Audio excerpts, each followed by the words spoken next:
Good morning India. Daily current affairs में आपका स्वागत है। आज है 30 मई 2021। 30 मई 2021 से रिलेटेड जितने भी इंपॉर्टेंट करंट अफेयर्स बनते हैं आज हम इस वीडियो में डिस्कस करेंगे। आइए चलते हैं आज के मोटिवेशनल कोट की तरफ। बेहतर से बेहतर इंसान की तलाश करो, मिल जाए नदी तो समंदर की तलाश करो, टूट जाता है शीशा पत्थर की चोट से, टूट जाए पत्थर ऐसा शीशा तलाश करो। आइए चलते हैं इसी मोटिवेशन के साथ अपने पहले क्वेश्चन की तरफ। आज का हमारा पहला प्रश्न है, हाल ही में बशर अल असद को किस देश का फिर से राष्ट्रपति चुना गया है? तो हाल ही में बशर अल असद को सीरिया देश का फिर से राष्ट्रपति चुना गया है, यानी कि इसका ऑप्शन नंबर बी सही हो जाएगा। आइए चलते हैं इसके इम्पोर्टेंट फैक्ट की तरफ। बशर अल असद को वर्ष 2000 में राष्ट्रपति के रूप में नियुक्त किया गया था। उनके पिता हाफिज ने भी 25 से अधिक वर्षों तक सीरिया पर शासन किया था।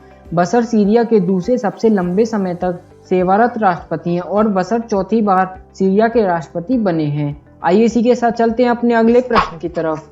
हाल ही में किस राज्य सरकार ने आवश्यक सेवा रखरखाव अधिनियम लागू किया है? तो हाल ही में उत्तर प्रदेश राज्य सरकार ने आवश्यक सेवा रखरखाव अधिनियम लागू किया है, यानी कि इसका ऑप्शन नंबर ए सही हो जाएगा। आइए चलते हैं इसके इम्पोर्टेंट फैक्ट की तरफ। यूपी में एस्मा लगाए जाने के बाद अब सरकारी कर्मचारी कम से कम 6 महीने तक हड़ताल पर नहीं जा सकेंगे। सरकार ने आवश्यक सेवा अनुच्छेद अधिनियम 1966 के तहत एस्मा लगाया है। राज्यपाल ने भी इसकी मंजूरी भी दे दी है। इसके तहत यूपी सरकार के अधीन अभी लोक सेवाएं प्राधिकरण निगम समेत सरकारी विभागों से हड़ताल समाप्त कर दी गई हैं। आइए चलते हैं अपने अगले प्रश्न की तरफ। हाल ही में किस अभिनेता को यूएई सरकार ने गोल्डन वीजा दिया है? तो हाल ही में संजय दत्त अभिनेता को यूएई सरकार ने गोल्डन वीजा दिया है, यानी कि इसका ऑप्शन नंबर बी सही हो जाएगा। आइए चलते हैं इसके इम्पोर्टेंट फैक्ट की तरफ। बॉलीवुड के दिग्गज एक्टर संजय दत्त को संयुक्त अरब अमीरात यानी कि यूएई ने गोल्डन वीजा दे दिया है। गोल्डन वीजा का मतलब यह है कि अब संजय दत्त यूएई में 10 साल तक रह सकते हैं। आमतौर पर यह वीजा पहले बिजनेसमैन और इन्वेस्टर्स के साथ ही डॉक्टर्स और ऐसे ही दूसरे प्रोफेशन के लोगों को दिया जाता था। हालांकि बाद में इसके नियमों में बदलाव किया गया है। आइए चलते हैं इसके साथ अपने अगले प्रश्न की तरफ। हाल ही में किस राज्य सरकार ने 50,000 रुपए की अनुग्रह राशि की घोषणा की है? तो हाल ही में मेघालय राज्य सरकार ने 50,000 रुपए की अनुग्रह राशि की घोषणा की है, यानी कि इसका ऑप्शन नंबर ए सही हो जाएगा। आइए चलते हैं इसके इम्पोर्टेंट फैक्ट की तरफ। मेघालय सरकार ने उन लोगों के परिवार को 50,000 रुपए की अनुग्रह राशि देने का निर्णय लिया है जिन्होंने कोविड-19 से संबंधित जटिलताओं के कारण अपने प्रियजनों को खोया है। अनुग्रह राशि 1 अप्रैल 2021 से मान्य होगी।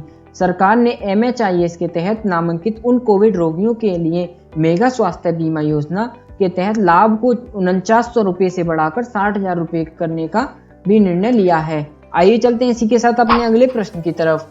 हाल ही में त्सांग इन हंग ने केवल 26 घंटों में दुनिया में एक महिला द्वारा एवरेस्ट की सबसे तेज चढ़ाई दर्ज की है। वह किस देश की है?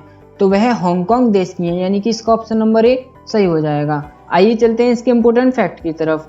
त्सांग इन हंग जो कि 44 साल की है, उन्होंने 8,848.86 मीटर की चढ़ाई की है। उन्होंने यह चढ़ाई 25 घंटे और 50 मिनट के रिकॉर्ड समय में पहाड़ पर की है। उन्होंने 2017 में नेपाली महिला फुंजो झांगमू लामा द्वारा बनाए गए रिकॉर्ड को तोड़ा है, जिसने 39 घंटे और 6 मिनट में एवरेस्ट पर चढ़ने वाली महिला बनी थी। आइए इसी के साथ चलते हैं अपने अगले प्रश्न की तरफ। हाल ही में किसने PPP मॉडल पर भारत का पहला अनुसंधान रिएक्टर बनाने का निर्णय लिया है? तो हाल ही में परमाणु ऊर्जा विभाग ने PPP मॉडल भारत का पहला अनुसंधान रिएक्टर बनाने का निर्णय लिया है, यानी कि इसका ऑप्शन नंबर ए सही हो जाएगा। आइए चलते हैं इसके इम्पोर्टेंट फैक्ट की तरफ। परमाणु ऊर्जा विभाग यानी कि DAE ने घोषणा की कि वह सार्वजनिक निजी भागीदारी यानी कि PPP मॉडल पर देश का पहला अनुसंधान रिएक्टर का निर्माण करेगा। पाओवी परियोजना में भागीदारी के लिए निजी उद्यमों का चयन कर रहा है। आइए इसी के साथ चलते हैं अपने अगले प्रश्न की तरफ। हाल ही में टोक्यो ओलंपिक के कुश्ती मैचों में अपीयरिंग करने के लिए किस भारतीय रेफरी का चुनाव किया गया है? तो हाल ही में टोक्यो ओलंपिक के कुश्ती मैचों में अपीयरिंग करने के लिए अशोक कुमार को रेफरी का चुनाव किया गया है, यानी कि इसका ऑप्शन नंबर ए सही हो जाएगा। आइए चलते हैं इसके इम्पोर्टेंट फैक्ट की तरफ। अशोक कुमार टोक्यो ओलंपिक खेलों में कुश्ती मैचों में अपीयरिंग करने वाले देश के एकमात्र रेफरी होंगे। यूनाइटेड वर्ल्ड रेसलिंग यानी कि UWW द्वारा जारी अधिकारियों की सूची में उनका नाम था। अशोक लगातार दूसरे ओलंपिक में अपीयरिंग करेंगे। वह एक UWW रेफरी के शिक्षक भी हैं। आइए चलते हैं इसी के साथ अपने अगले प्रश्न की तरफ। हाल ही में किसे लोवर संग्रहालय का अध्यक्ष नियुक्त किया गया है? तो हाल ही में लॉरेंस डेस्कोर्स को लोवर संग्रहालय का अध्यक्ष नियुक्त किया गया है, यानी कि इसका ऑप्शन नंबर सी सही हो जाएगा।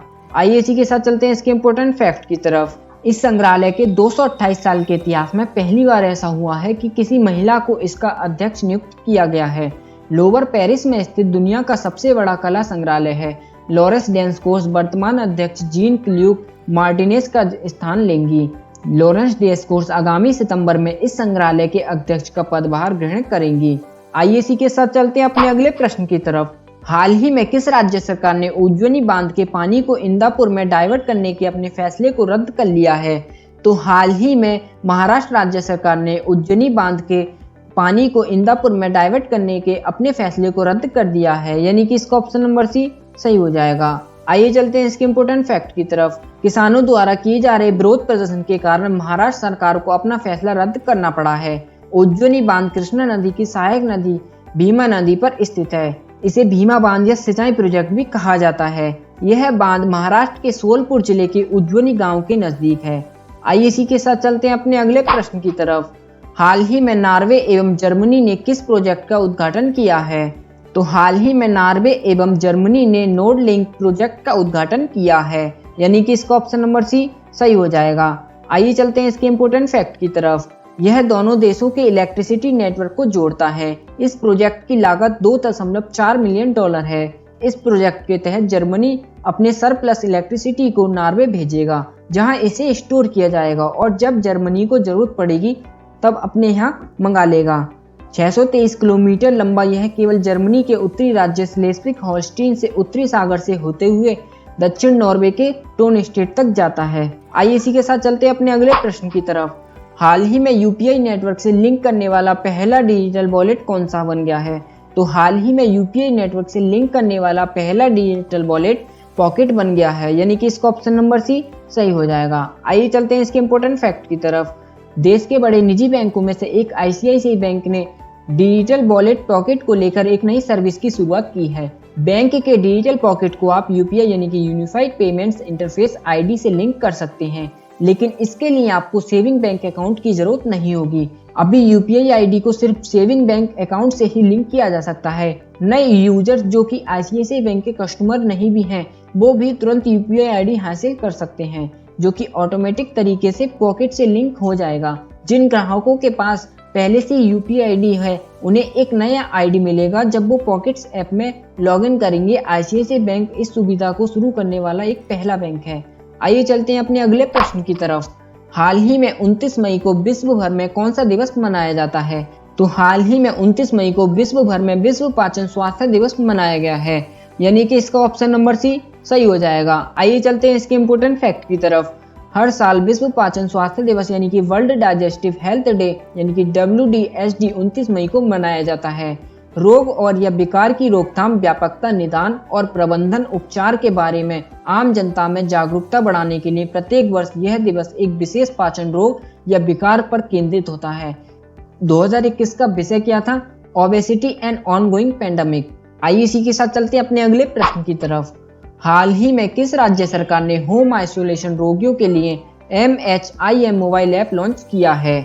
तो हाल ही में मणिपुर राज्य सरकार ने होम आइसोलेशन रोगियों के लिए MHIM मोबाइल ऐप लॉन्च किया है, यानी कि इसका ऑप्शन नंबर ए सही हो जाएगा।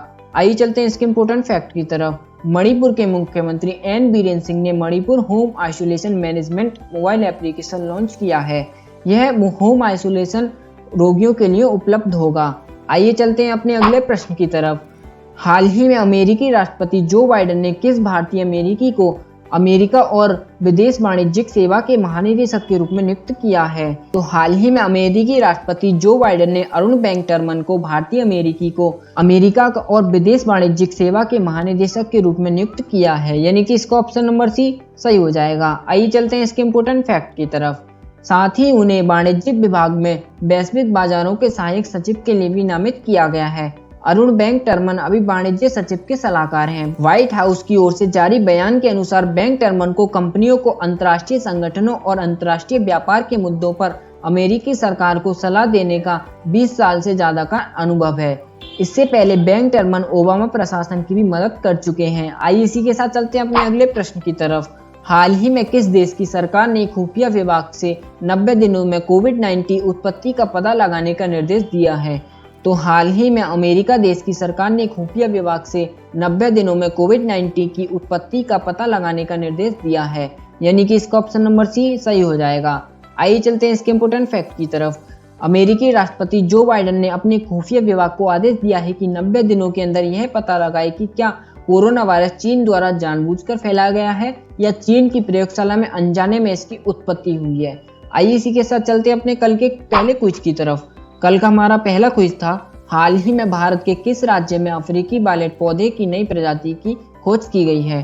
तो हाल ही में भारत के मिजोरम राज्य में अफ्रीकी वायलेट पौधे की नई प्रजाति की खोज की गई है, यानी कि इसका ऑप्शन नंबर सी सही हो जाएगा। आइए चलते हैं अपने नेक्स्ट क्विज की तरफ। हाल ही में इंटरनेशनल नारकोटिक्स कंट्रोल बोर्ड के अध्यक्ष के रूप में किसे चुना गया है?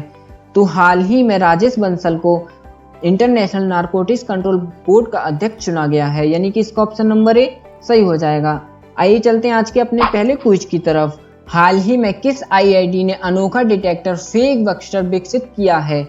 तो इसका ऑप्शन नंबर ए है आईआईटी मुंबई, बी है आईआईटी दिल्ली, सी है आईआईटी रोपर और डी है इनमें से कोई नहीं। आपको इसका आंसर हमको कमेंट बॉक्स में देकर के बताना है।